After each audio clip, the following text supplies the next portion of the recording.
বরিশাল থেকে ভোলায় সেতু নির্মাণ সহ ৫ দফা দাবিতে ৩ ঘন্টার বেশি সময় শাহবাগ মোড় অবরোধ করে ঢাকাস্থ ভোলাবাসী নামের একটি সংগঠন বৃহস্পতিবার বিকেল ৩:৩০ থেকে পৌনে ৭টা পর্যন্ত এই অবরোধে অংশ নেন হাজারেরও বেশি মানুষ।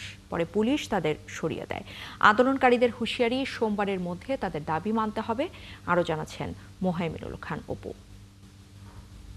মা, পিম্পল 5 দিনেই চলে যাবে। যাবে না মা। যাবে। নিমের 5 অংশের পাওয়ারে 5 দিনেই দূর হবে পিম্পল। হিমালয়া পিউরিফাইং নিম ফেস ওয়াশ।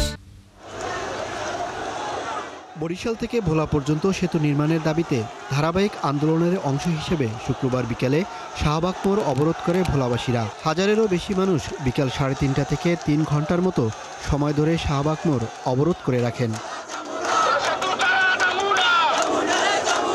এমনকি ছোট্ট বাচ্চাদের নিয়েও অবরোধে অংশ নেন মা বাবারাও।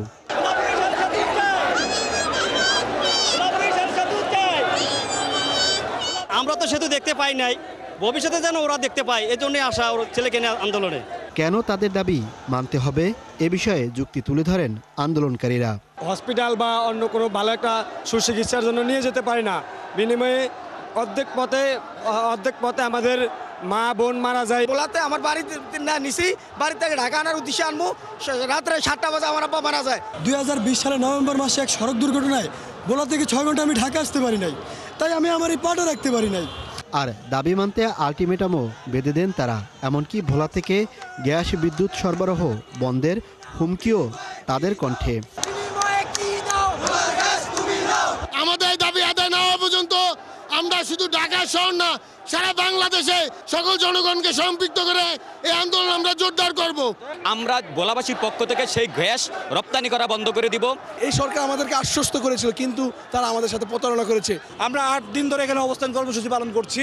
সরকার চাইলেই পারতো আমাদের সাথে এসে কথা বলতে। আগামী সোমবার পর্যন্ত দেখব ভোলায় যে পাওয়ার প্ল্যান্টটি রয়েছে, যেটার মাধ্যমে 16 জেলায় বিদ্যুৎ সরবরাহ করা হয়, সেটি আমরা বন্ধ করে দেব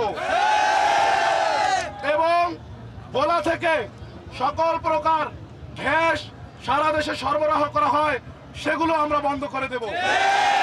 এদিকে 3 ঘন্টারও বেশি সময় অন্যতম ব্যস্ত সড়ক অবরোধ করায় বিপাকে পড়েন যাত্রী ও চালকরা। 2-1 দিন পর পরই এমন এই রাস্তার মাঝখানে এমন হইতেছে, এটা তো একটা কোনো বিকল্প রাস্তা দরকার আমাদের। পরে পুলিশ এসে অবরোধকারীদের সরে যেতে বাধ্য করেন। মোহাইমিনুল খান অপু, 71, ঢাকা।